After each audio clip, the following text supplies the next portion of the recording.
పరిశుద్ధుడా అయిన దేవా, పరలోకపు తండ్రి, నిత్య నివాసి, సత్యదేవుడా, సమస్తములో చక్కగా అన్నిటినీ నెరవేరుస్తున్నవాడా, నీకే వందనాలు వందనాలు వందనాలు దేవా.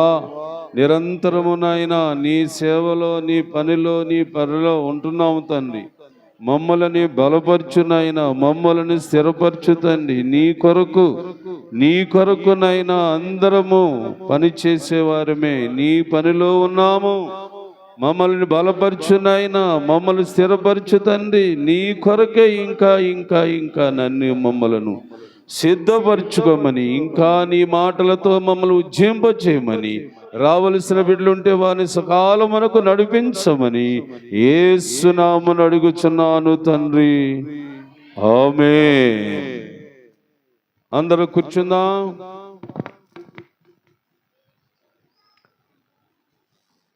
మనకు సతీష్ వాక్యం అందిస్తాడు. అందరూ జాగ్రత్తగా వినండి, శ్రద్ధగా వినండి, ఆసక్తితో వినండి.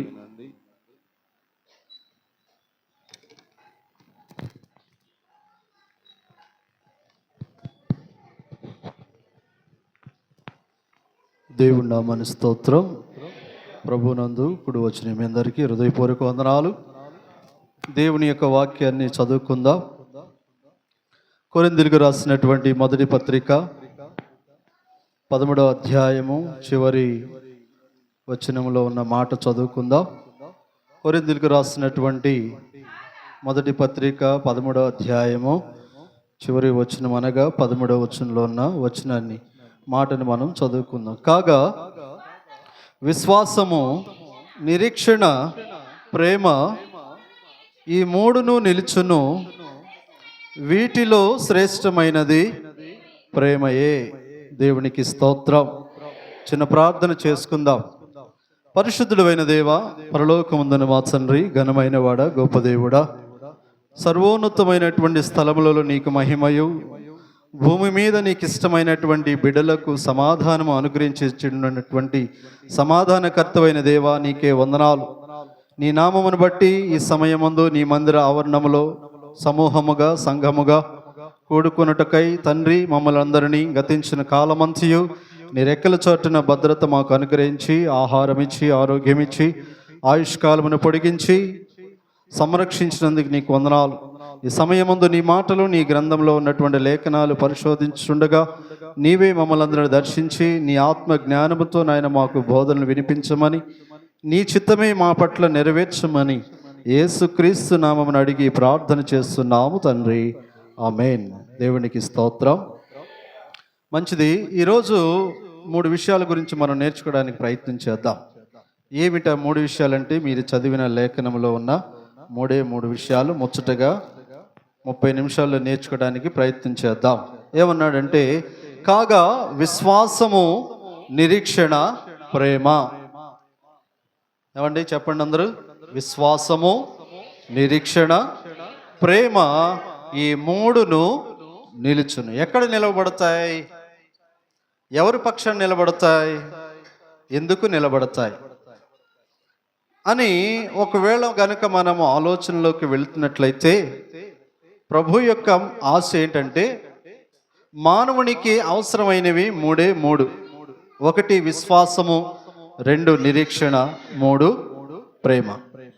ఈ మూడిట్లోని ప్రత్యేకముగా ఒకవేళ చూడాలనుకుంటే, ఈ మూడిటిని ఒకవేళ మనము విభజన చేయాలనుకుంటే, వీటన్నిటిలో నుండి ముఖ్యమైనదిగా ఒకటి కనబడుతూ ఉన్నది. దానినే ప్రేమ అన్నాడు. ఎందుకు అంత శ్రేష్టమైనది ప్రేమ? ఎందుకు ఈ మూడిటినే ప్రభు నిలబడుతూ ఉంటాయి అని ఇంత గొప్పగా, ఇంత ఘనముగా ఈ వాక్యాన్ని ప్రత్యేకంగా రాయించి పెట్టాడంటే, ఏమండి, ముందు శ్రేష్టముగా పిలువబడుతున్నటువంటి ప్రేమను గురించి చూద్దాం. ఈ ప్రేమను ఎలాగ మనం అర్థం చేసుకోవాలి, ఈ ప్రేమను బట్టి ఎలాగ నడుచుకోవాలి, అసలు ఈ ప్రేమ ఏ ఏ సందర్భాల్లో అవసరము, ఎవరికి అవసరము, ఎందుకు అవసరము, ఏమండి, అసలు ఈ ప్రేమను గురించి ప్రభువు ఎందుకని అంత శ్రేష్టమైనటువంటి స్థానాన్ని కలిగించాడో ఒకసారి మనము యోహాను సువార్త 15వ అధ్యాయంలో మీరు దేవుని యొక్క వాక్యాన్ని చూసినట్లయితే, 15వ అధ్యాయము 9వ వచనము చదువుకుందాం. యోహాను సువార్త 15వ అధ్యాయము 9వ వచనం అందరూ తీయండి. తండ్రి నన్ను ఎలాగూ ప్రేమించనో నేనును మిమ్మును అలాగూ ప్రేమించితిని. చాలండి. దేవుని యొక్క ఆశ, దేవుని యొక్క ఆలోచన ఏంటంటే ప్రేమే. దేవుని యొక్క ఆలోచన ఏంటి? ప్రేమే. అంతకు మించి మరొకటి లేదు. దేవుడు ఎవరి పట్లైనా ఏమైనా చూపగలుగుతున్నాడంటే ఏమని సంబోధిస్తుంది వాక్యం అంటే అది ప్రేమే అంటున్నాడు. అది ఎక్కడి నుండి వచ్చినది? తండ్రిలో నుండి కుమారుని యొద్దకు వచ్చినది. కుమారుని యొద్ద నుండి ఎవరి దగ్గరకు వచ్చినది? ఏమండి? తండ్రి నన్ను ఎలాగూ ప్రేమించునో నేనును మిమ్మును అలాగే ప్రేమించాను. ఎందుకు ప్రేమ అంటే అది దేవుడు కలిగి ఉన్నటువంటి గుణము. ఏమండి? దేవుడు కలిగి ఉన్నటువంటి గుణము. మీ దేవుడు ఎందుకు గొప్పవాడు అని ఒకవేళ అడిగితే, మీ దేవుడిని ఎందుకు మేము నమ్ముకోవాలని ఎవరైనా ప్రశ్న వేస్తే మీరు చెప్పవలసిన మాట ఏంటి? మా దేవుడు ప్రేమమయుడు, మా దేవుడు ప్రేమ కలిగిన వాడు, మా దేవుడు ప్రజలకు ప్రేమను తప్ప మరి ఏమీ కూడా చేయగలిగిన వాడు కాదు. ఏమండి? మా దేవుడు ఎవరికైనా ప్రేమను ఇచ్చేవాడు తప్ప ద్వేషాన్ని చూపించేవాడు కాదు. అందుకే యోహాను సువార్త 3:16 అంటాడు, దేవుడు లోకముని ఎంతో ప్రేమించాడంట. ఈ వచనమును బట్టి ఏమండి బిల్లీ గ్రహం గారంట 3 సంవత్సరాలు ప్రసంగాలు చేశాడంట. ఏ వచనాన్ని? యోహాను 3:16 ఉన్నటువంటి దేవుడు లోకముని ఎంతో ప్రేమించుననే ఒక్క మాటతోనే 3 సంవత్సరాలు ప్రసంగాలు చేశాడంట. అంటే దేవుడి యొక్క ప్రేమను గురించి మనం ఎంత వివరించుకున్నా, ఎంత బోధించుకున్నా అది తరగనిది, దానికి ఏమీ పరిమితులు లేవు. అందుకని ప్రభు అన్నాడు, ప్రేమయే శ్రేష్టమైనది. ఈ ప్రేమ తండ్రి మన పట్ల చూపించడానికి గల కారణం ఏంటి? దేవుడి యొక్క ప్రేమే గనక లేకపోతే మనం ఏమైపోతాం? ఏమ్మా? దేవుడు ప్రేమించాడు కాబట్టి ఆ ప్రేమను బట్టి పొందినటువంటి మనకి ఏమి లభించిందంటే అదే యోహాను 3:16 అంటాడు, దేవుడు లోకముని ఎంతో ప్రేమించాడు కాబట్టి తన అద్వితీయ కుమారునియందు విశ్వసించు ప్రతివాడు కూడా నశింపక నిత్య జీవము పొందునట్లుగా ప్రేమించాడు. ఏమండి? దేవుడు మనల్ని ఎందుకు ప్రేమించాలి? ప్రేమించడానికి గల కారణం ఏంటి? దేవుడే కనుక మనల్ని ప్రేమించకపోతేనంట మనం ఏమైపోతాం? నిత్య జీవానికి పాత్రలు కాలేము. మనము తనతో కలిసి నిరంతరము జీవించటానికై, ఆ నిత్య జీవంలోనికి మనం ప్రవేశించటానికై దేవుడు మనలను ప్రేమించాడు. ఆ ప్రేమ యొక్క విలువను మనము కూడా తెలుసుకోవాలని తండ్రి ఈ రోజున మనతో మాట్లాడుతున్నాడు. ఎవరి ద్వారాగా మాట్లాడుతున్నాడు?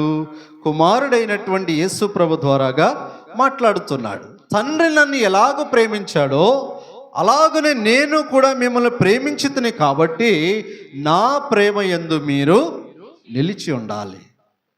ఏమండి? ప్రేమను బట్టి మనము ఆలోచన ఏంటంటే ప్రేమ ఎంత గొప్పదో అని ప్రభువు నీకు తెలియపరుస్తున్నప్పుడు ఆ ప్రేమను నీవు పొందుకుంటున్నప్పుడు కూడా నీవు తిరిగి అదే ప్రేమను బట్టి నువ్వేం చేయాలి? నిలిచి ఉండాలి. ఏం చేయాలంట? ఏ ప్రేమను బట్టి నిలిచి ఉండాలి?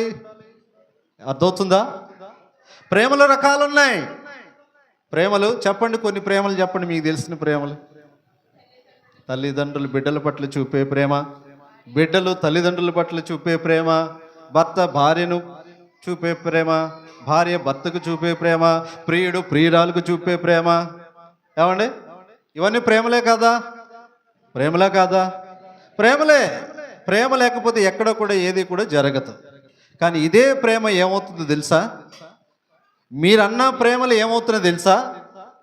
ఒకానొక సమయమందు ఏమండి ఆ ప్రేమలే స్వార్థంగా మారిపోయి మనుషులను నాశనము చేసే విధంగా తయారవుతున్నాయి. ఈ మధ్య టీవీలో తెగ చూపిస్తూ ఉన్నారు ఒక కేసు. ఏంటా కేసు? కాబోయే భర్తనంట భార్య అంట లోయలోకి సరదాగా అక్కడికి వెళ్ళి ఫోటోలు దిగొద్దామని తీసుకెళ్ళిందంట ప్రేమతో. దేనితో? ప్రేమతో తీసుకెళ్ళిందంట కాబోయే భర్తని. రండి సరదాగా వెళ్ళి షికారు చేసి ఫోటోలు దిగొద్దాము, అలా చూసొద్దామని తీసుకెళ్ళిందంట కాబోయే భార్య ప్రేమతో తీసుకెళ్ళింది. పాపం వాడు అనుకున్నాడు, నా భార్య ఎంత చక్కగా ప్రేమను చూపిస్తుందో అని అనుకొని వెళ్ళాడు. వెళితే ఫోటోలు దిగే సమయం ఏం చేసిందండి, ఏమంటే నేను తీస్తాలే ఫోటో, మీరు ఒక్కడే దిగండి అనగానే ఏం చేసింది, ఇలాగ ప్లేసులు మారేసరికి ఆ క్రమంలో వాడిని లోయలోకి తోసేసింది. ఏమండి, ఇదా నిలిచే ప్రేమ? ఇదా శ్రేష్టమైన ప్రేమ? ప్రేమను అనేటువంటి ఉద్దేశాన్ని మనము కూడా తెలుసుకోవాలి. ఏమండి, ప్రేమను ఎలాంటి స్థితిలో మనము కలిగి ఉండాలో ఆలోచించాలి. ప్రేమను చూపిస్తున్నారు కదా అని అన్ని ప్రేమలు మనం ఒప్పేసుకోకూడదు, అన్ని ప్రేమలు మనము స్వీకరించకూడదు. ఏ ప్రేమలో స్వార్థం ఉందో, ఏ ప్రేమలో మోసం ఉందో మనకు తెలియదు. అందుకే నిజమైన ప్రేమను తెలియపరచడానికి యేసు ప్రభువు వారు వచ్చాడు. ఏమండి, ప్రేమను గురించి ఆయన ఒక మాట అంటున్నాడు. ఇంకా చదవండి 12వ వచనంలో. నేను మిమ్మును ప్రేమించిన ప్రకారము మీరు ఒకరినొకడు ప్రేమించవలననుటయే నా ఆజ్ఞ. తన స్నేహితుల కొరకు తన ప్రాణము పెట్టువాని కంటే ఎక్కువగా ప్రేమించేవాడు ఎవడునో లేడు. అసలు ప్రేమ అంటే ఏంటయ్యా అంటే, ఇతరుల కొరకు అంట ప్రాణం పెట్టేదంట. ప్రేమ అంటే ఏంటి? ఇతరుల కొరకు ప్రాణము పెట్టేదే ప్రేమ. ఇతరుల ప్రాణాలు తీసేది కాదు ప్రేమ. ఏమండి, ఇతరుల యొక్క ప్రాణాలని తీసేది కాదు ప్రేమ. ఇతరుల కొరకు ప్రాణము పెట్టి ఇతరులకు క్షేమము కలిగించి ఇతరుల పట్ల మేలును జరిగించాలని చూసేదే ప్రేమ. ఇతరుల్ని స్వార్థముతోనూ బాధపెట్టి మోసం పరిచి, ఏమండి, వారి దగ్గరున్న వాటినన్నిటిని లాక్కోవడానికి చూసి వారితో అవసరాలు అయిపోయిన తర్వాత వారిని మభ్యపెట్టి వారిని అవమానానికి గురి చేసి వారిని చిత్రహింసలకు గురి చేసేది ప్రేమ కానీ కాదు. ప్రేమకి యొక్క నిర్వచనం యేసు ప్రభువు చెప్తున్నాడు. ప్రేమ అనగా ఇతరుల కొరకు ఆలోచించేది, ఇతరుల పట్ల ఏమండి మేలు చేయాలని చూసేది, ఇతరుల యొక్క క్షేమాన్ని కోరుకునేది ప్రేమ. ఆ ప్రేమ ఎవరిలో ఉందంటున్నాడంటే, నేను మిమ్మల్ని ప్రేమించినట్లుగా అదే ప్రకారంగా మీరు కూడా ప్రేమించాలి. చూసుకోండి మీ ప్రేమలు ఎలా ఉంటున్నాయో. కొంతమంది ప్రేమలు ఉంటారు, బిడ్డలు తల్లిదండ్రులు ఎప్పుడు ప్రేమిస్తారు తెలుసా? మదర్ తెరీసా రోజున ప్రేమిస్తారు, ఫాదర్స్ డే రోజున, మదర్స్ డే రోజున ప్రేమిస్తారు, ఫాదర్స్ డే రోజున ప్రేమిస్తారు. మిగిలిన తర్వాత ప్రేమ ఏమవుద్ది? నాన్న ఏదైనా కోప్పడ్డాడు అనుకో, అప్పుడు లేదా ప్రేమ? అమ్మ ఏదైనా తిట్టిందనుకో, అప్పుడు చూపిడా ఈ ప్రేమ? ఏమండి, ఉదయం వచ్చి సాయంకాలం వెళ్ళిపోయే ప్రేమలు కాదు ప్రభు చెప్తున్న ప్రేమ. శ్రేష్టమైన ప్రేమ అది కొంతకాలం ఉండి కొంతకాలం పోయేది కాదు, అది నిరంతరము నిలిచేది. ఆ ప్రేమను మనము కూడా కలిగి ఉండాలంటున్నాడు. ఎవరి పట్ల కలిగి ఉండాలి? ఏమా ప్రేమ అనేది ఎవరి పట్ల కలిగి ఉండాలి అంటే, ఇక్కడ 2 విషయాలు చూపించాడు. ఒక విషయం ఏంటంటే, నేను మిమ్మల్ని ప్రేమించిన ప్రకారముగా మీరు కూడా ఒకరిని ఎడల ఒకరు ప్రేమ కలిగి ఉండాలి, ప్రేమ కలిగి ఉండాలి అంటున్నాడు. మరి రెండవది ఏమిటి? మనుషుల పట్ల ప్రేమ కలిగి ఉండాలంటున్నాడు. మరొక ప్రేమ ఏమండి, మరొక విషయంలో ఎవరి పట్ల ప్రేమ కలిగి ఉండాలంటే, దేవుడు సెలవిచ్చినటువంటి మాట రోమాపత్రికలోని 8వ అధ్యాయం 28వ వచనంలో అన్నాడు, దేవుని ప్రేమించే వారికి ఏంటంట, మన ప్రేమ ఎలాగుండాలి? నిలిచేదిగా ఉండాలి, శ్రేష్టమైనదిగా ఉండాలి, ఇతరులకు మేలు చేసే విధంగా ఉండాలి. ఆ ప్రేమ కూడా నీ సొంత ప్రేమగా ఉండకూడదు, మనుషుల యొక్క ప్రేమగా ఉండకూడదు. ఎవరు ప్రేమించిన ప్రేమగా ఉండాలి? యేసు ప్రభు మనలను ప్రేమించిన ప్రకారంగానే ప్రేమ ఉండాలి. అర్థమైందా? ఏమండి, మనము ఒకరి ఎడల ఒక ప్రేమను చూపుతున్నామంటే ఆ ప్రేమ దేనిని అనుసరించి ఉండాలంట? యేసు ప్రభు మానవులందరి పట్ల చూపినటువంటి ప్రేమను అనుసరించే ఉండాలి. ఒకవేళ ఆ ప్రేమ కాకుండా మరొక ప్రేమ చూపించాలనుకోండి, ఉంటే మాత్రము అది ఎవరికి ప్రయోజనకరము కాదు అన్నాడు అపోస్తుడైనటువంటి పౌలు గారు 13వ అధ్యాయంలోనే అన్నాడు. ఏమండి, బీదల కొరకు, బీదల యొక్క పోషణ కొరకు నా ఆస్తి అంతయు నా కష్టార్జితం అంతయు నేను సమకూర్చి వారికి ఇచ్చినను, ప్రేమ లేని వాడినైతే ప్రయోజనమేమి అంటే అర్థం ఏంటి? ఆ మాటకి అర్థం ఏంటి చెప్పండి? బేదల కొరకు ఆస్తి ఇచ్చేశాడంట. వారు అయ్యో ఆకలి దప్పులతో బాధపడుతున్నారు, వస్త్రాలు లేక బాధపడుతున్నారు, గృహాలు లేక బాధపడుతున్నారని ఈయనకున్నటువంటి ఆస్తిని అంతటిని వారికి ఇచ్చేశాడంట. ఇచ్చేసినప్పుడు ఆయన అంటూ ఉన్నాడు, ప్రేమ లేని వాడినైతే నాకు ప్రయోజనం ఏమంటే, బేదలకి ఇచ్చినటువంటి ఆస్తిని బట్టి ఆయన ప్రేమ కలిగి ఉన్నాడా లేడా చెప్పండి నాకు. చూడండి ఆ వాక్యాన్ని చూడండి, చదవండి. బేదల పోషణ కొరకు నా ఆస్తి అంతయు ఇచ్చినను, కాల్చబడుటకు నా శరీరమును అప్పగించినను, ప్రేమ లేని వాడినైతే నాకు ప్రయోజనమేమీ లేదు అంటున్నాడు. అంటే బేదలకి ఇచ్చిన దాంట్లో ఈయన ప్రేమ కలిగి ఉన్నాడా లేదనా? దానికి అర్థం చెప్పాలి, చదివిన వాళ్ళు చెప్పాలి నాకు. అర్థమవుతుందా? బేదలకి ఇచ్చినటువంటి దానిలో ప్రేమ లేదు. అదేంటండి, ప్రేమ లేకుండా ఎలాగిస్తాడు ఈయన? ప్రేమ ఉండబట్టే కదా ఒకరికి సహాయం చేశాడు. నిజమేనా? పౌలు గారు చెబుతున్న మాట అయోమయంగా ఉందా? అర్థం లేని విధంగా ఉందా అంటే అర్థమయ్యే విధంగా ఉంది. కానీ ప్రేమ యొక్క వ్యత్యాసాన్ని చూపిస్తూ ఉన్నాడు. ఏమండి, చాలా రకాలుగా ప్రేమలు కనబడుతూ ఉంటాయి. వస్త్రం ఇవ్వటము ప్రేమే, ఆహారం పెట్టడము ప్రేమే, ఎవరికైనా సహాయం చేయటము ప్రేమే, ఎవరైనా ఆదుకొనటము ప్రేమే. కానీ అన్ని ప్రేమలు ఒకే విధంగా ఉన్నాయా అంటే కాదు. కొంతమంది ఉంటారు స్నేహితులు, అవసరాలకు వాడుకొని మధ్యలో వదిలేసి వెళ్ళిపోయే స్నేహితులు ఉంటారు. ఏమండి, చిన్న కుమారుడి యొక్క గతి ఏమైంది? వారి యొక్క స్నేహితులు ప్రోత్సాహపరిచారు, నీ తండ్రి దగ్గరికి వెళ్ళి ఆస్తి తీసుకునిరా, నీకు రావాల్సిన భాగాన్ని, దాన్ని మనము జల్సాలు చేద్దాం, మనకు నచ్చినట్లుగా తిరుగుదాం, అక్కడిక్కడికి వెళ్ళి మనకు తోచిన విధంగా మనం బ్రతుకుదాం అనుకొని వాడికి చెప్పేసరికి వాడు ఏం చేశాడు? తండ్రి దగ్గరికి వెళ్ళి, నాన్న నాకు రావాల్సిన వాటా ఇవ్వు, నాకు కావాల్సిన ఆస్తిని ఇవ్వు అని అడిగితే తండ్రి ఏం చేశాడంటే, కుమారుడు అడిగాడు కదా అని ఇచ్చేశాడు. తండ్రి ప్రేమ అలాంటిది. కొడుకు అడిగాడు కదా, కొడుకు కోసమే కదా నేను సంపాదిస్తున్నాను, రేపటి రోజున ఏదో ఒక రోజున వాడికి ఇవ్వాలి కదా. ఈ భ్రమలోనే బతికేస్తుంది కుటుంబాలన్నీ కూడా. అందుకే దిక్కుముక్కు లేకుండా అయిపోతున్నాయి కుటుంబాల యొక్క పరిస్థితులు. సంపాదించు, బాధ్యతలో ఉన్నావు కాబట్టి. ఎవరి కొరకు? నీ బిడ్డల కొరకే, నీ కూతుర్ల కొరకే, నీ కొడుకుల కొరకే. కానీ వారి కొరకే కదా నిన్ను సంపాదిస్తున్నానని వాడు అడగగానే ఇచ్చేసావనుకో, నీ యొక్క ప్రేమను నా బిడ్డల పట్ల చూపుతున్నానని అనుకున్నావనుకో, అది ఏదో ఒక రోజున దుర్వ్యసనాలకు దారితీసే పరిస్థితి వస్తుంది.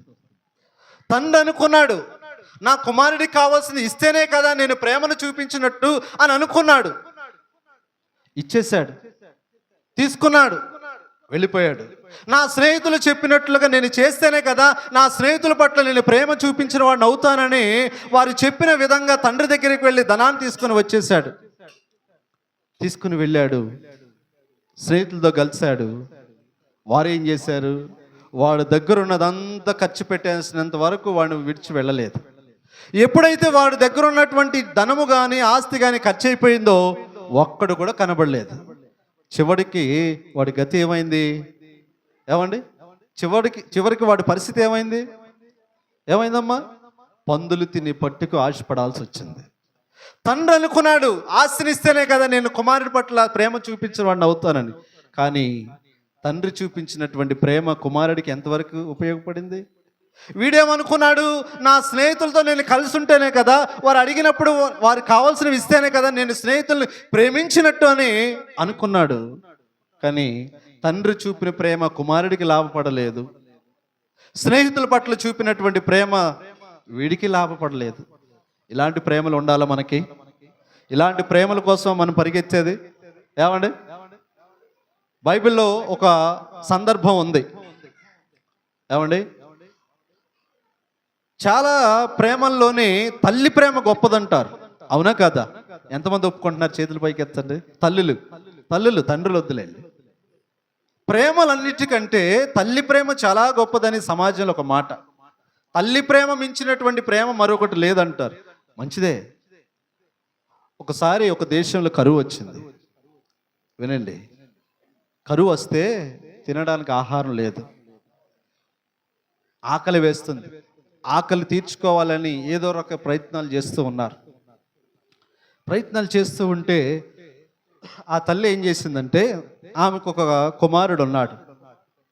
కుమారుడు ఉంటే తల్లి ప్రేమ గొప్పదనుకున్నప్పుడు ఆకలితో ఉంటున్నటువంటి కుమారుడి పరిస్థితి అర్థం చేసుకుంటుందా, ఆమె పరిస్థితి అర్థం చేసుకుంటుందా? చెప్పండి, తల్లులు చెప్పండి, తండ్రులు దాగండి, మీరు చెప్పండి. కుమారుడిని కదా అర్థం చేసుకోవాలి ముందు. ఏదైనా ఆకలి తీర్చే పరిస్థితి ఉంటే ఎవరు ఆకలి తీర్చాలి ముందు? తన ఆకలా, కుమారుడి యొక్క ఆకలా?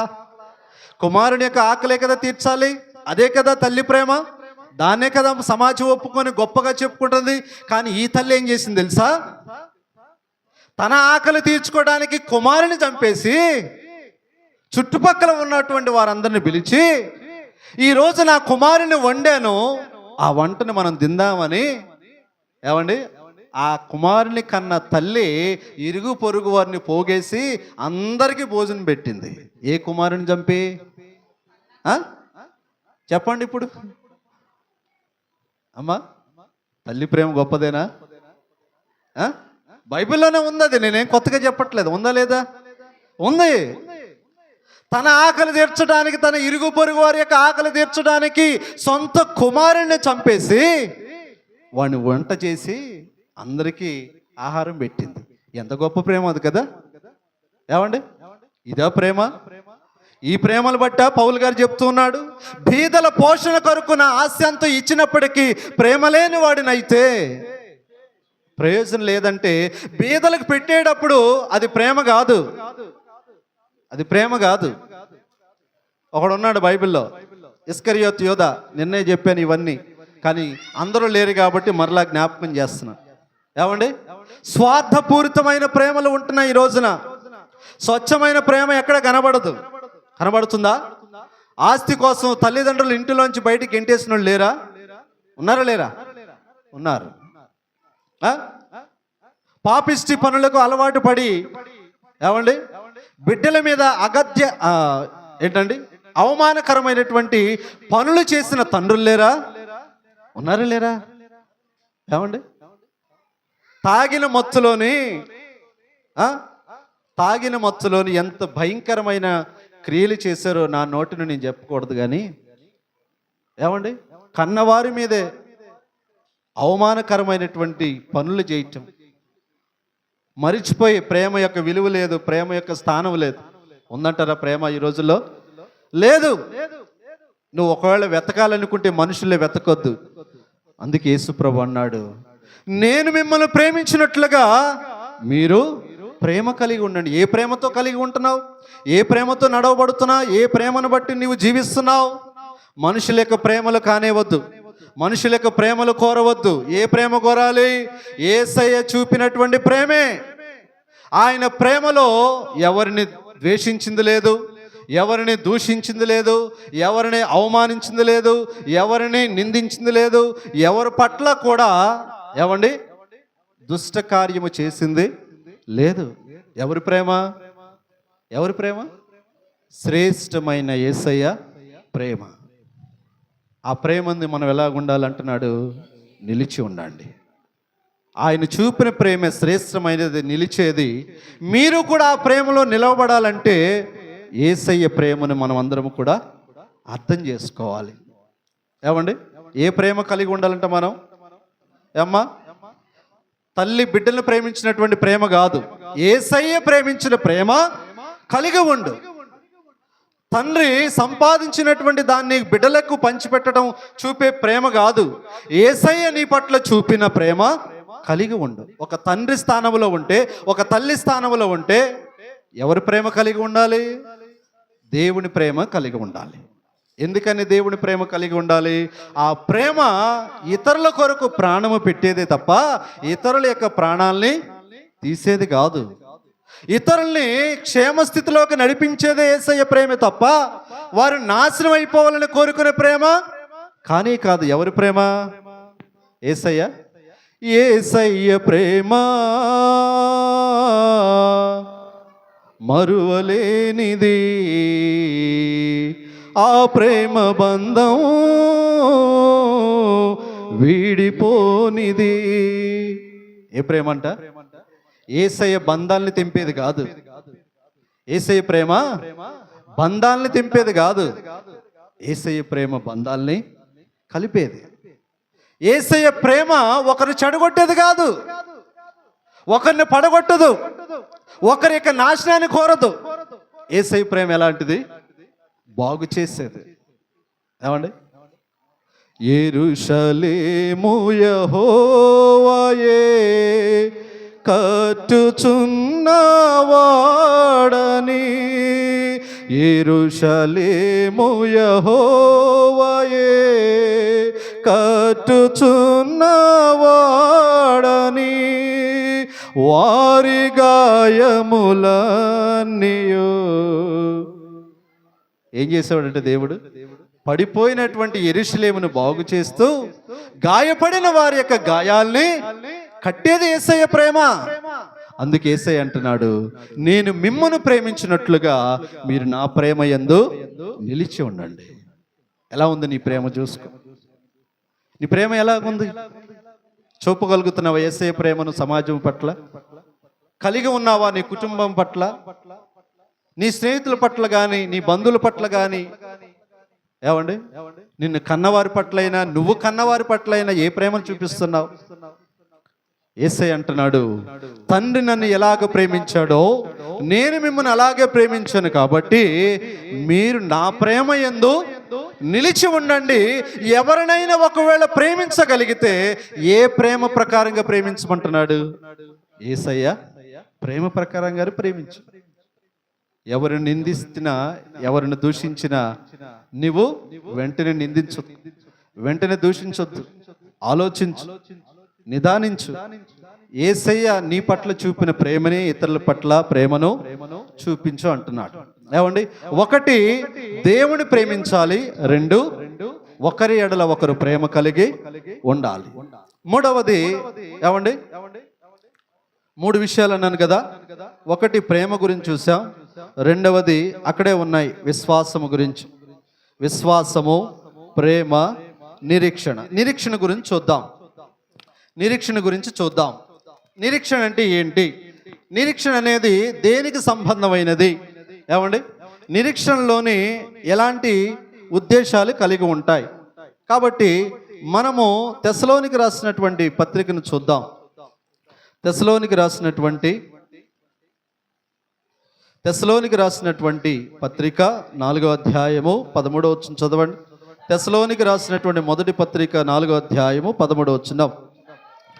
సహోదరులారా, నిరీక్షణ లేని ఇతరుల వలె మీరు దుఃఖపడకుండు నిమిత్తము నిద్రించుచున్న వారిని గూర్చి మీకు తెలియకుండుట మాకిష్టము లేదు. నిరీక్షణ అనేటువంటి సందర్భాన్ని పౌలు గారు ఒక అద్భుతమైనటువంటి రీతిగా చూపిస్తూ ఉన్నాడు.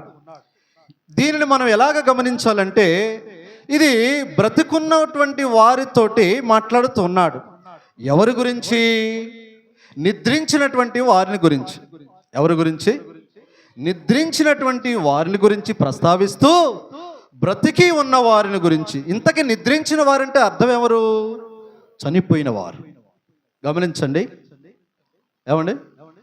బ్రతికి ఉన్నటువంటి వారు అనగా భూమి మీద ఇంకా సజీవులుగా ఉన్నటువంటి మనతోటి ఈ భూలోకం యొక్క జీవితాన్ని ముగించుకొని వెళ్ళిపోయినటువంటి వారిని గురించి మాట్లాడుతూ ఉన్నాడు పౌలు గారు. ఏ సందర్భం అది? నిరీక్షణ అనేటువంటి పదాన్ని గురించి మాట్లాడుతూ ఉన్నాడు. అయ్యా, నిరీక్షణ అనేది దేనికి సంబంధించినది? నిరీక్షణలోని మానవులు ఎలాగ స్థిరపడాలంటే ఆయన అంటున్నాడు, నిరీక్షణ లేని ఇతరుల వలె మీరు దుఃఖపడవద్దు. అంటే నిరీక్షణ అనేది నిలిచేది, ఎదురు చూసేది. ఎవరి గురించి ఎదురు చూసేది అంటున్నాడు ఆయన? చనిపోయినటువంటి వారిని గురించి మీరు ఒక నిరీక్షణ కలిగి ఉండాలి. అదేంటండి? చనిపోయిన వారి గురించి మేమేమి నిరీక్షణ కలిగి ఉండాలి? ఏదైనా నిరీక్షణ ఉంటే మాకు వచ్చేది దాని గురించి కదా మేము చూడాలి, మా సంబంధమైన దాని గురించే కదా మేము ఆలోచించాలి. ఎవరో చనిపోయినటువంటి వారి గురించి, లేకపోతే కాలాన్ని ముగించుకొని వారి దారిని వారిని పోయిన వారి గురించి మేము ఎలాగ నిరీక్షణ అంటే, నిరీక్షణ అనేది దాని గురించి మాట్లాడుతూ ఉన్నాడు. ఇక్కడ భూమి మీద బ్రతికేటువంటి ప్రతి మనుషుడు కూడా ఏమనుకుంటాడంటే, ఈ లోకం వట్టికేనయ్యా నా జీవితము, 70 బతికినా, 80 బతికినా, 100 బతికినా, లేకపోతే ఒక 150 బ్రతికినా, ఈ భూలోకము సంబంధమైనటువంటి జీవితమే, ఈ లోకంలోనే నేను ఏదైనా నిరీక్షణ కలిగి ఉండేదని అనుకుంటాడు సహజంగా మానవుడు. కానీ పౌలు గారు అంటూ ఉన్నాడు, నిరీక్షణ అనేది కేవలము ఈ లోకానికి సంబంధమైనది కాదు, మరొక జీవితం ఉంది, దాని మీద మనసు పెట్టు అంటున్నాడు. అయితే దాన్ని ఎలాగ మనం తెలుసుకోవాలి, దాన్ని ఎలాగ మనం అర్థం చేసుకోవాలంటే అప్పుడు ఆయన అంటున్నాడు, ఇదిగో చనిపోయిన వారు మీ వారు ఉన్నారు కదా, మీ కుటుంబంలో కానీ, బంధువులో కానీ, స్నేహితుల్లో కానీ ఎవరైనా కాలం ముగించుకొని వెళ్ళిపోయిన వారు ఉన్నారు కదా, వారిని గురించి నేను చెబుతూ ఉన్నాను. వారి గురించి నువ్వు తెలుసుకున్న వారు అయితే అప్పుడు నీకొక నిరీక్షణ ఏర్పడుతుంది, మరొక జీవితం ఉందని నువ్వు తెలుసుకోగలుగుతావు. ఆ జీవితాన్ని బట్టి నీకొక ఆలోచన రావాలి, అవగాహన రావాలి అంటున్నాడు. సరే, ఏమిటి చనిపోయిన వారి గురించి అంటే ఆయన అన్నాడు 14వ వచనంలో, యేసు మృతి పొంది తిరిగి లేచినని మనం నమ్మినేడలా ఎవరు నమ్మాలంటున్నాడు? నిరీక్షణ అనేది నీకు స్వతహాగా కలగాలంటే నీ ఆలోచన ఎవరి మీదకి మళ్ళాలి? యేసు వైపు మళ్ళాలి. ఇందాక ప్రేమ గురించి మనం తెలుసుకున్నాం కదా, తెలుసుకున్నాం లేదా? ఎంతమంది తెలుసుకున్నారు? చేతుల పైకెత్తండి. అందరూ తెలుసుకున్నారా? మరీ మంచిది. ఏమండి, అంటే అందరూ ఉన్నారు కానీ కొంతమంది మాత్రమే దేవుని వాక్యాన్ని వింటున్నారన్నట్టుగా తెలుస్తుంది. మిగిలిన వారి సంగతి ఏంటో దేవుడు వారిని ఆయనే చూసుకుంటాడు. ఏమండి, యేసు ప్రభువారు అడిగాడు, ఏమడిగాడు తెలుసా? మీరు ఏదైతే వింటున్నారో, ఏదైతే ఆలకిస్తున్నారో మీరు ఖచ్చితంగా దాన్ని గ్రహించాలంటున్నాడు. మరి ఎంతమంది గ్రహిస్తున్నారో, ఎంతమంది దాన్ని ఏమండి అవగాహనలోకి తెచ్చుకుంటారో నాకైతే తెలియదు. ప్రేమను చూసాం. ఆ ప్రేమ ఎవరిని అనుసరించి మనం కలిగి ఉండాలన్నాడంటే యేసు ప్రభుని అనుసరించి మన ప్రేమ ఉండాలన్నాడు. ఇప్పుడు నిరీక్షణ కూడా ఎవరిని ఉద్దేశించి మనం నేర్చుకుంటున్నాము? యేసు ప్రభుని బట్టి. యేసు ప్రభు ద్వారాగా మన నిరీక్షణ ఏమైనదంటే ఆయన అన్నాడు, యేసు మృతి పొంది తిరిగి లేచినని మనం నమ్మినేడలా. మీ నిరీక్షణలో మొట్టమొదటి ఉద్దేశం ఏముండాలంట? యేసుక్రీస్తు మృతి పొంది తిరిగి లేచాడని నమ్మాలి. నిరీక్షణలో మొదటి భాగం. అయ్యా, నిరీక్షణ అనేది దేనికి సంబంధమైనదంటే ఏమండి, ఇదిగో యేసు ప్రభు వారు పునరుత్థాన శక్తిని బట్టి నీ నిరీక్షణ అయి ఉండాలి. యేసు ప్రభు వారు మరణించి తిరిగి లేచాడని నీవు నమ్మే విధంగా నీ నిరీక్షణ ఉండాలి. అయితే అంతటితోనే ముగిసిందా నిరీక్షణ? కానీ కాదు. ఇంకేమన్నాడు? అదే ప్రకారముగా. అర్థమవుతుందా నీకు? ఇందాక కూడా అదే ప్రకారంగా అన్నాడు. దేని గురించి చెప్పండి?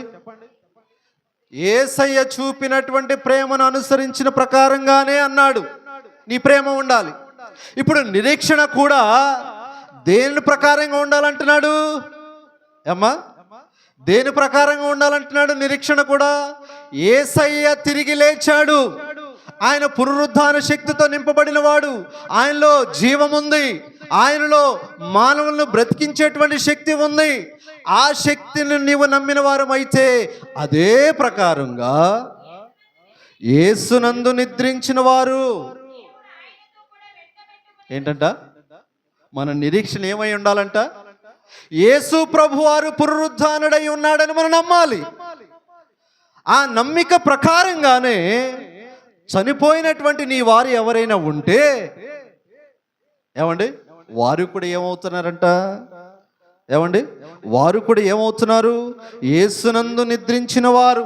ఒకవేళ నీకు సంబంధమైనటువంటి వారిలో ఎవరైనా యేసు ప్రభు నమ్మి చనిపోయిన వారై ఉన్నవారైతే వారు ఏం చేయబడుతున్నారంట? తిరిగి రాబోయే రోజుల్లో తిరిగి లేవబడుతున్నారు. ఏ ప్రకారంగా? ఏ ప్రకారంగా? యేసు ప్రభు వారు మృతి పొంది తిరిగి లేచాడు, ఆయన నమ్మినటువంటి వారు కూడా ఒకవేళ చనిపోయిన వారైతే వారు కూడా అదే ప్రకారంగా లేవబడుతున్నారు. లేవబడుతున్నారు లేదా? చనిపోయిన వారు లేవబడుతున్నారు లేదా? లేవబడుతున్నారు. రేమండ్ మూడీ అనేటువంటి ఒక ఏమండి ఒక వైద్యుడు, ఆయన ఒక బుక్ రాశాడు. ఎవరి గురించి తెలుసా? ఎవరి గురించి రాశాడంటారు? చాలాసార్లు చెప్పాను. ఆయన ఒక వైద్యుడు, గుండె సంబంధమైనటువంటి వైద్యుడు, హార్ట్ స్పెషలిస్ట్ అన్నమాట, కార్డియాలజిస్ట్ అంటారు ఆయన. ఆయన దగ్గరికి ఒక పేషెంట్ తీసుకుని వచ్చినప్పుడు, ఏమండి, ఆయన దగ్గరికి ఒక పేషెంట్ తీసుకుని వచ్చినప్పుడు ఆయన చెక్ చేశాడు ఆ వ్యక్తిని. అయ్యా, మీరు నా దగ్గర తీసుకొని వచ్చిన వ్యక్తి చనిపోయాడు, ఏమండి, చనిపోయాడు, ఇక ఈయన తీసుకొచ్చిన ఉపయోగం లేదు, తీసుకెళ్ళిపోండి అంటే, లేదండి ఆయన చనిపోయి ఉండడు, మీరు ఏదో ఒక ప్రయత్నం చేయండి అంటే, లేదయ్యా బాబు, నాకు తెలియదా, గుండె సంబంధించినటువంటి వైద్యుడు నేను, మీరు నన్నే ప్రశ్నిస్తున్నారా?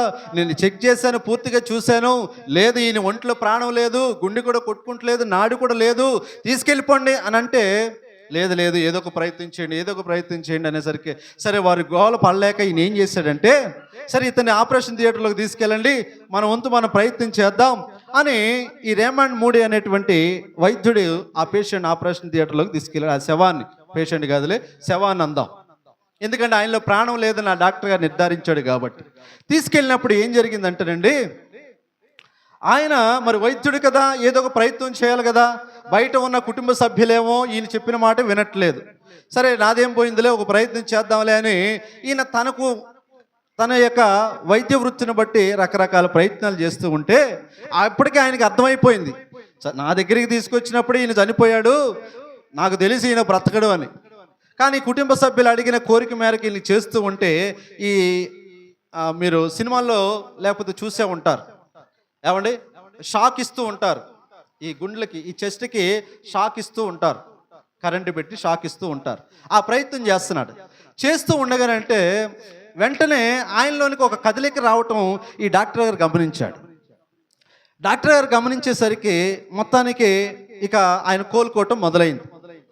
కోలుకున్న తర్వాత ఈయనకి ఒక డౌట్ వచ్చింది డాక్టర్ గారికి, ఇదేంటి, నా దగ్గరికి తీసుకొని వచ్చినప్పుడు ఈయన చనిపోయాడు, ఈయన ఒంట్లో ప్రాణం లేదని తేల్చిపడేశాను, చనిపోయి కూడా చాలాసేపు అయిందని నేను వారితో నిర్ధారించేశాను, కానీ నేను వైద్య వృత్తిని బట్టి చేసే ప్రయత్నాలతో ఈయన మరలా బ్రతికాడు, ఇది ఎలా జరిగింది అని ఈయనకు ఒక ఆలోచన రావటం మొదలైనప్పుడు ఈయన, సరే ఏం జరుగుంటుందో, ఏమై ఉంటుందా, ఈ చనిపోయినటువంటి వ్యక్తి, మరి నాకు తెలుసు ఈయన చనిపోయాడని, మొత్తానికి బ్రతికాడు, ఈ మధ్యలో ఏం జరుగుంటుందా, ఈయన ఒంట్లో ప్రాణం ఉందా లేదా ఏందా అని తెలుసుకోవడానికి ఆ పేషెంట్ని అడిగాడు అనమాట.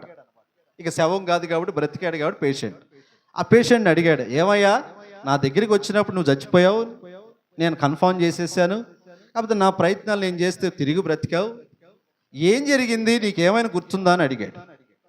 ఏమోనండి నాకు తెలియదు, మీరు చెప్పినట్లుగా నేను చచ్చిపోయాను, నా దేహంలోంచి నా ప్రాణం ఎక్కడికో పోతుంది, ఒక పెద్ద గొట్టంలోంచి పోతుంది, సొరంగంలోంచి పోతుంది, అంత చీకటిగా ఉంది, ఎక్కడికి వెళ్తున్నాను నాకే తెలియదు, కానీ నా ప్రాణం మాత్రం, అనగా ఆత్మ మాత్రం ప్రయాణం చేయటం తెలిసిపోయింది, మీరు చెప్పింది వాస్తవమే డాక్టర్ గారు, మీ దగ్గరికి వచ్చిన నేను చచ్చిపోయాను, కానీ ఆ సొరంగం గుండా వెళుతున్నప్పుడు అవతల ఎవరు ఇద్దరు మనుషులు ఉంటే వారు నన్ను 2 ప్రశ్నలు అడిగారు, వారికి సమాధానం చెప్తుండగానే నన్ను వెనక్కి లాగినట్టుగా అనిపించింది, తీరా కళ్ళు తెరిచి చూస్తే ఇక్కడున్నాను, మీరు నా ఎదురు ఉన్నారు అని ఈయన సమాధానం చెప్పాడు. అప్పుడు ఆ డాక్టర్ గారు ఒక బుక్ రాశాడు. ఈ వ్యక్తికి ఎలా జరిగిందా, లేకపోతే ఏదైనా భ్రమలో ఉండి ఈయన మాట్లాడుతున్నాడని ఈయన తెలుసుకోవాలని, ఇలాంటి పేషెంట్లు ఇంకా ఎవరెవరు ఉన్నారని ఆయనకి తెలిసిన డాక్టర్ల దగ్గరికి రిపోర్టులు పంపించాయా, నా దగ్గర ఇలాగ జరిగింది, ఇదే పరిస్థితి మీ దగ్గర కూడా ఇలాగ జరిగిందా లేదా అని ఆ రిపోర్టులు తెప్పించుకుని ఆయన చూశాడు. దాదాపు 350 మందికి ఇలాగే జరిగిందంట. ఎలా జరిగింది, డాక్టర్ల దగ్గరికి తీసుకొచ్చినప్పుడేమో చనిపోయాడు, కానీ వారు ప్రయత్నాలు చేసినప్పుడు తిరిగి వారి ప్రాణం వారిలోకి రావటం వారు గమనించారు. అప్పుడు ఆ డాక్టర్లు నిర్ధారించారు, ఓహో, అయితే మానవుడికి భూమి మీదే కాదు కానీ ఈ భూమిని విడిచిన తర్వాత ఆత్మకు మరొక బ్రతుకు ఉంది, మరొక జీవితం ఉంది, ఎందుకంటే ఇది ఒకరిని గురించి తెలుసుకొని నిర్ధారించిన విషయం కాదు కాబట్టి, ఇలాగ దాదాపు 350 మందిని పరిశీలనగా తెలుసుకున్న దాన్ని బట్టి నిర్ధారణ విషయం అని వారు అప్పుడు ఆ వ్యక్తి ఒక బుక్ రాశాడు, ఏమండి, లైఫ్ ఆఫ్టర్ డెత్ అని, మరణించిన తర్వాత జీవితం అని ఒక బుక్ రాశాడు. ఆ 350 మందిలో ఒక పేషెంట్ మన తెలుగు రాష్ట్రంలో వాడే, మన ఆంధ్ర రాష్ట్రంలో వైజాగ్ ప్రాంతం వాడు, యవ్వనస్తుడు. అంటే మనం ఏమిటంటే ఈ రోజున చాలామంది ఏంటంటే మేము మాకు కనబడితేనే నమ్ముతాము, మాకు కనిపిస్తేనే మేము నమ్ముతాము తప్ప కనిపించలేనప్పుడు మేము ఎలాగ నమ్మగలుగుతాము అనేటువంటి భ్రమలో ఈ ప్రపంచము సాగిపోతూ ఉన్నటువంటి ఈ క్రమంలో దేవుడు మానవులకు ఎలాగైనా నిరీక్షణ కలిగించాలి, మనుషులకు నమ్మకాన్ని కలిగించాలని ప్రభు ఈ రీతిగా కొన్ని గుణాలని లేక కొన్ని విషయాల్ని మనుషుని యొక్క కంటికి కనిపించే విధంగా, మనుషుని యొక్క హృదయానికి, మనుషుని యొక్క మనసుకు బలంగా తాకే విధముగా ప్రభు ఈ సంగతులను బట్టి ఈ రోజున కొన్ని ప్రయత్నాలు మన మధ్యకు రుజువులుగా చూపిస్తూ ఉన్నాడు. ఏమండి, యేసు మృతి పొంది తిరిగి లేచాడు, అది నమ్మిన వారమైతే ఈరోజు మనము కూడా ఏముందని గ్రహించాలి. ఏమండి, ఈ రోజున చాలామంది క్రైస్తవులకు లేదు ఈ నిరీక్షణ. పరలోకం ఉందని ఆయన పరలోకము సాధించడానికై, సంపాదించుకోవడానికై ఈ జీవితాన్ని చక్కపరుచుకొని తెలియపరిస్తే ఎవడు చూసి వచ్చాడు అనే ప్రశ్న తప్ప అర్థం చేసుకున్నాడు ఎవడు కనబడతలేదు ఇప్పుడు. ఏమండి, అందుకే ప్రభు అన్నాడు, విశ్వాసము, నిరీక్షణ, ప్రేమ, ఈ మూడు నిల్చును. ఈ మూడిటిని బట్టి ఈ రోజున క్రైస్తవ్యానికి ఉన్న అవగాహన ఏంటి అర్థమవుతుందా? బ్రతికి ఉన్నప్పుడు ఒకరి పట్ల ఒకడు ప్రేమను చూపించుకున్నాను అంటున్నాడు. ఏ ప్రేమను బట్టి? యేసయ్య ప్రేమను బట్టి. నిరీక్షణ కూడా నీవు కలిగి ఉంటే రేపు దేవుని యొక్క రాజ్యంలోనికి వెళ్ళగలుగుతావు. ప్రభువును నువ్వు నమ్మిన వారమైతే ఆయనతో కలిసి చిరకాలము జీవించే అవకాశం పొందుకుంటావు. పోగొట్టుకున్నటువంటి నీ వారిని కూడా నువ్వు కలుసుకుంటావు. అయితే నీలో ఏముండాలంటున్నాడు పౌలు గారు? నిరీక్షణ ఉండాలి, నమ్మకత్వం ఉండాలి. ఎవరిని బట్టి? ప్రభు అయిన యేసును బట్టి. ఏమండి, ఎవరిని బట్టి ఉండాలంట? ప్రభు అయిన యేసును బట్టి నిరీక్షణ ఉండాలి. ఇక మూడవది విశ్వాసం. హెబ్రీయులకు రాసినటువంటి పత్రిక 11వ అధ్యాయం. హెబ్రీయులకు రాసినటువంటి పత్రిక 11వ అధ్యాయము. హెబ్రీయులకు రాసినటువంటి పత్రిక 11వ అధ్యాయము. ఏమండి, హెబ్రీయులకు రాసినటువంటి పత్రిక 11వ అధ్యాయము 5వ వచనం చదువుతారా?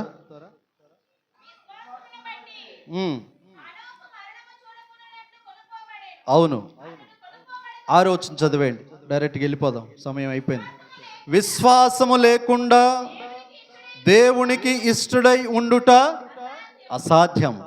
ప్రేమ చూసాము, నిరీక్షణ గురించి చూసాము. ఇప్పుడు మూడవది ఏంటి? విశ్వాసం. దేవునికి మనం ఇష్టలై ఉండాలంటే మనలో ఏముండాలి? విశ్వాసం. అంతే. దేవుడు నేను ఇష్టపడాలంటే నువ్వు ఆయన పట్ల విశ్వాసాన్ని చూపించు. దేవుడు నీ పట్ల తన కార్యాలు జరిగించాలంటే అది విశ్వాసం ద్వారాగా మాత్రమే జరుగుతుంది. ఏమండి, ఏమన్నాడు ఇక్కడ మాట? విశ్వాసము లేకుండా దేవునికి ఇష్టయుండుట అసాధ్యము. అదవుతుందా? దేవుడికి ఇష్టముగా ఉండాలంటే, దేవుడు మనల్ని ఇష్టపడాలంటే మనము కలిగి ఉండవలసినటువంటి ముఖ్య ఉద్దేశం ఏంటి? విశ్వాసం. ఆ విశ్వాసమును బట్టి చాలామంది అంట సాక్ష్యాలు పొందారంట. ఆ విశ్వాసమును బట్టి మరణాన్నే చూడలేదంట. ఆ విశ్వాసమును బట్టి భవిష్యత్తులో జరగబోయే సంగతులను చూశారు. దేని బట్టి? విశ్వాసం. మరి ఆ విశ్వాసము గనుక నీలో ఉంటే, ఆ నిరీక్షణ గనుక నీలో ఉంటే, ఆ ప్రేమ నీవు కూడా కలిగి ఉంటే నీవు నిలిచి ఉంటావా? ఉండవా? నిలిచే ఉంటావు. ప్రభు కూడా అదే కోరాడు. మీరు నా ప్రేమందు నిలిచి ఉండండి, నా నిరీక్షణ యందు నిలిచి ఉండండి, నా విశ్వాసంలోనే నిలిచి ఉండండి. ఈ మూడు విషయాలు మనము మన జీవితంలో ఎప్పటికీ కూడా మరిచిపోకూడదని దేవుడి ఈ వాక్యాల ద్వారా మనందరితో మాట్లాడాడు. కాబట్టి ఒకవేళ మన విశ్వాసము ఏదైనా సన్నగిలుతూ ఉంటే ప్రభువుని అడుగుదాం. అపోస్తులు అడిగారు కదా, ప్రభువా మా విశ్వాసము వృద్ధి పొందించు. ఏమండి, అంటే విశ్వాసం ఎంత గొప్పదో యేసు ప్రభు ఒక మాటతో అన్నాడు, ఆవగింజంత విశ్వాసం ఉన్నా చాలు అన్నాడు. కానీ నీలో విశ్వాసం మాత్రము ఉండాలి. విశ్వాసం మాత్రము ఉండాలి. విశ్వాసం ఉంటేనే దేవునికి ఇష్టలవుతాము. నిరీక్షణ ఉంటేనే రేపు పరలోకంలోకి చేరగలుగుతాము. ప్రేమతో మాత్రమే ఎవరినైనా మనం సొంతము చేసుకోగలుగుతాం. దేవునికి స్తోత్రం. మీ అందరికీ మరొకసారి ప్రభు పేరిట వందనాలు.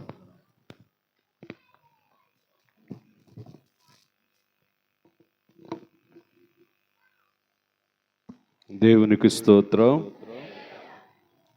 మరి ఎన్నో మాటలు, చాలా విలువైన మాటలు,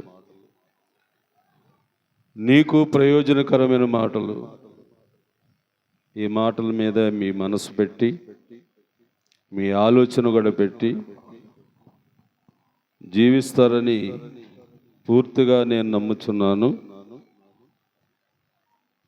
ఇంకా ఎవరైనా నిరీక్షణ లేకుండా ఉన్నవారైతే ఈ వాక్యాన్ని బట్టి నిరీక్షణ కలిగి ఉండటానికి ప్రయత్నం చేయండి.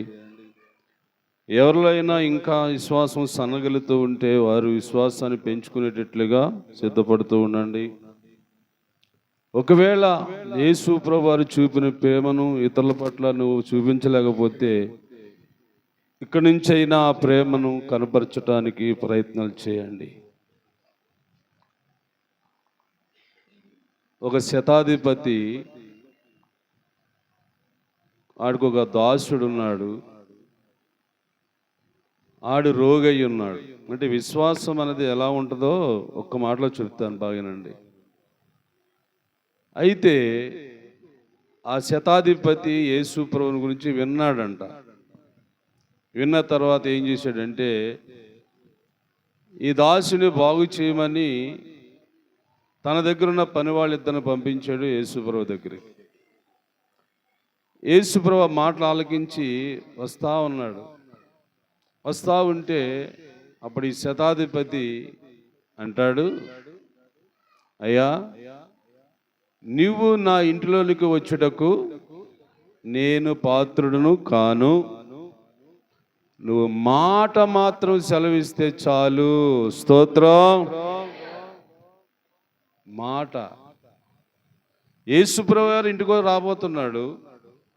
ఈయన మళ్ళీ ఆయన దగ్గరికి వెళ్ళి ఒకే మాట అన్నాడు, అయ్యా, నువ్వు నా ఇంట్లోకి వచ్చేటకు నేను పాత్రుడును కాదు.